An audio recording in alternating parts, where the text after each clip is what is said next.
اجل کو لیے بغیر میں اس شہر کو چھوڑ دوں سوال ہی پیدا نہیں ہوتا۔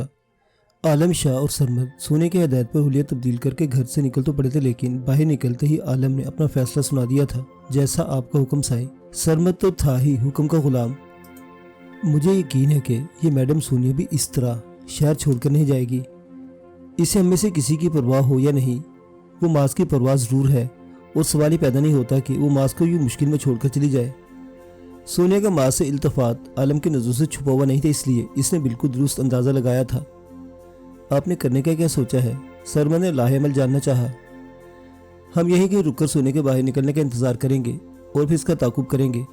وہ چالاک عورت ہے اور اس طرح کے حالات سے نمٹنے کا تجربہ رکھتی ہے، اس لیے اس کو فالو کرنا ہمارے لیے فائدہ مند ہوگا۔ عالم شاہ کا منصوبہ بہت سادہ تھا۔ میرے خیال میں کسی گاڑی کو بندوبست کرنا ہوگا۔ میڈم سونیا ہوشیار عورت ہے، اس کے کسی ٹیکسی کی مدد سے تعاقب کرنا مشکل ہوگا۔ ٹیکسی ڈرائیور کی ہوشیاری کا مقابلہ نہیں کر سکے گا۔ ایک بات طے ہو گئی تو دوسرے پہلوؤں کا جائزہ لیا جانے لگا۔ کیا تو تم ٹھیک رہو، لیکن گاڑی کا حصول بھی آسان نہیں۔ آسان نہیں تو انگلیاں ٹیڑھی کر لیتے ہیں سائیں۔ سرمد کا لہجہ معنی خیز ہو گیا۔ کیا کرنا چاہتے ہو؟ عالم شاہ نے چونک کر پوچھا۔ وہ سفید گاڑی دیکھ رہے ہیں آپ؟ وہ جس پر کارڈ شیٹ پر ٹیکسی لکھ کر چپکایا گیا ہے۔ عالم شاہ نے اس کی نظروں کے تعاقب میں دیکھ کر تصدیق چاہی۔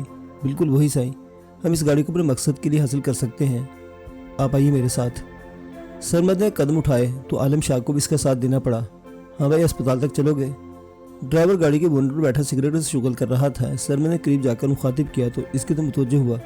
بالکل چلیں گے سر، آپ بتائیں کون سے اسپتال جانا ہے؟ یہ جو قریب میں ہی پرائیویٹ اسپتال ہے، اس میں یا سرکاری اسپتال؟ اس نے فوراً سگریٹ پھینک کر جوتے سے مسئلہ اور خوش اخلاقی سے پوچھا۔ سرکاری اسپتال؟ ٹھیک ہے، لے چلوں گا، مگر 300 پہ چارج کروں گا۔ اس نے صاف بات کی۔ ٹھیک ہے بھائی، ہم تمہیں 300 ہی دیں گے، مگر اب ذرا جلدی کر لو۔ سرمد نے اسے جواب دیا اور خود ہی پچھلی طرف کا دروازہ کھول کر عالم شاہ کو بیٹھنے کا اشارہ کیا۔ وہ بیٹھ چکا تو خود اس نے ڈرائیور کے ساتھ پر نشست سنبھال لی۔ لگتا ہے پارٹ ٹائم جاب کے طور پر یہ کام کرتے ہو۔ گاڑی چل پڑی تو سرمد نے گفتگو کا سلسلہ چھیڑا۔ آج کل تو یہی فل ٹائم جاب بنی ہوئی ہے۔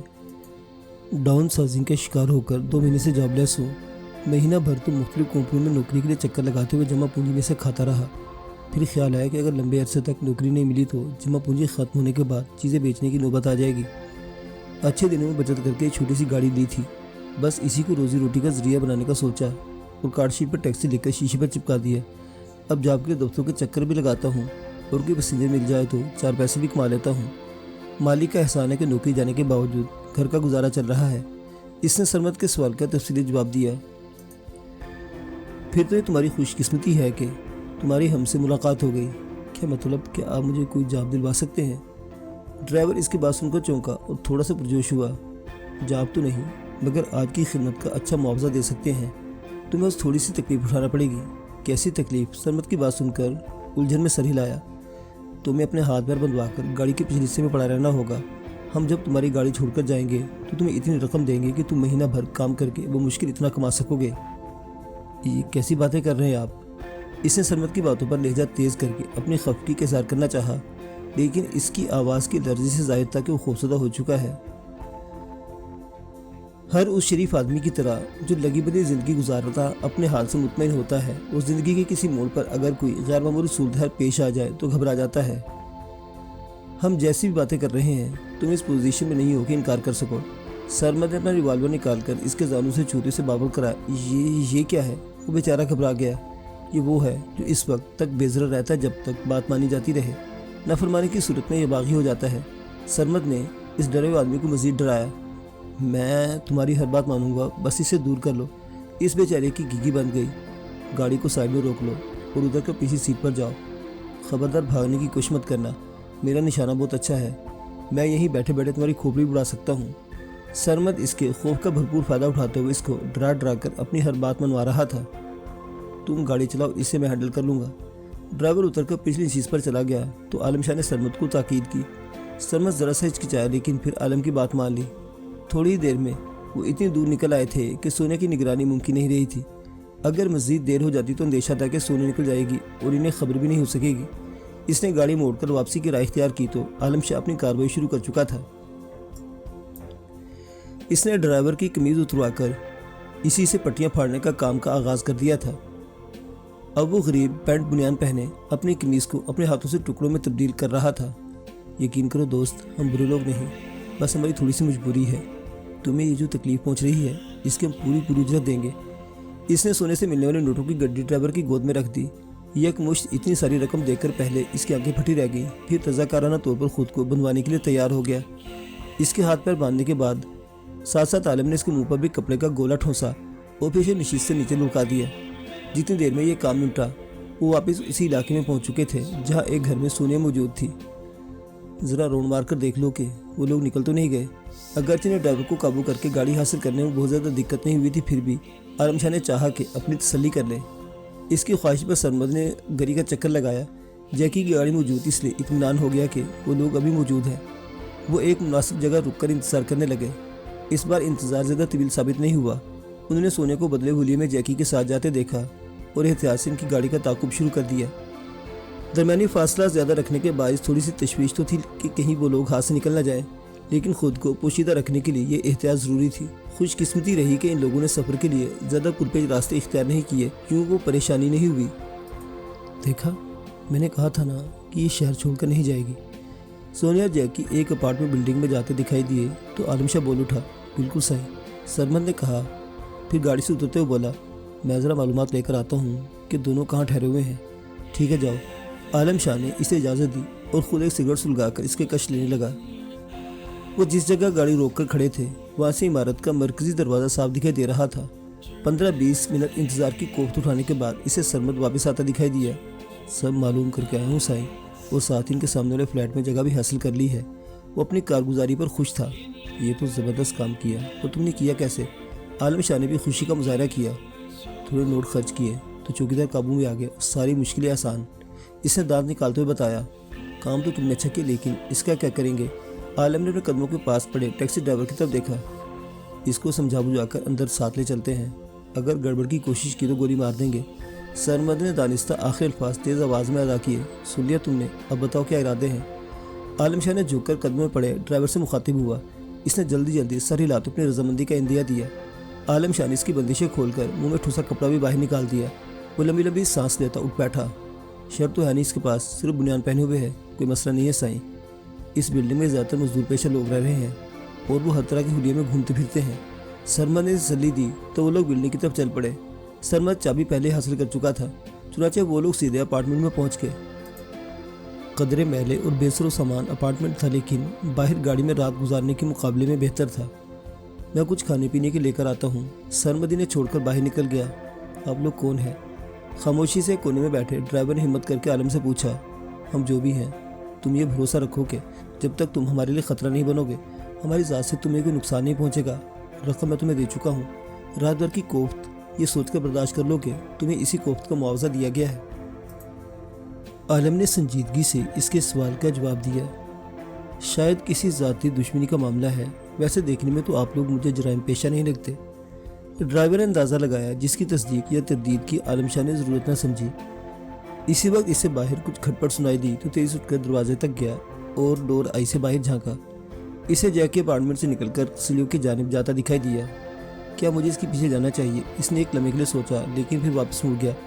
وہ ڈرائیور کو یہاں اکیلا چھوڑ کر نہیں جا سکتا تھا، اور سب سے بڑا اطمینان یہ تھا کہ سونیا اندر ہی موجود تھی۔ شاید جیکی بھی سرمد کی طرح ضرورت کا سامان لینے گیا ہو۔ اس نے اندازہ لگایا اور سکون سے بیٹھ گیا، لیکن اس بار اس نے دروازے کا پرد تھوڑا سا کھلا چھوڑ دیا تھا تاکہ سامنے والوں کی نقل و حرکت پر نظر رکھ سکے۔ کافی دیر اسی طرح گزر گئی۔ اس کی ایک آنکھ ڈرائیور پر تھی تو دوسری دروازے سے باہر۔ ڈرائیور تو بالآخر اکتا کر زمین پر لیٹا اور سو گیا، لیکن اس کی بے چینی ہر گزرتے لمحے کے ساتھ بڑھتی چلی گئی۔ سرمد کو گئے کافی وقت گزر چکا تھا اور ظاہر ہے اتنا زیادہ وقت صرف کھانا لانے میں ہی لگ سکتا تھا۔ وہ ادھر سے ادھر ٹہلتا اس کا انتظار کرنے لگا۔ اتفاق سے جیکی بھی واپس نہ آیا تھا۔ ایک ایسے لمحے پر جب اس کی پریشانی اپنے عروج پر پہنچ چکی تھی، اس نے جیکی کو واپس آتا دیکھا۔ اس کے دونوں ہاتھوں میں سامان کے تھیلے تھے، جس سے ظاہر ہو رہا تھا کہ وہ خاصی خریداری کر کے واپس آیا ہے۔ لیکن سرمد کہاں رہ گیا؟ وہ تو صرف کھانا لینے گیا تھا۔ اب مجھے مزید انتظار میں وقت ضائع کرنے کے بجائے باہر نکل کر دیکھنا چاہیے۔ اب اس میں مزید صبر کا یارہ نہیں رہا تھا اور سوئے ڈرائیور کو دیکھتے ہوئے سوچ رہا تھا کہ جانے سے پہلے ایک بار اسے باندھنے کا انتظام کرنا ہوگا۔ ابھی وہ اپنی سوچ کو عملی جامہ نہیں پہنا سکا تھا کہ سرمد چلا آیا۔ کہاں رہ گئے تھے تم؟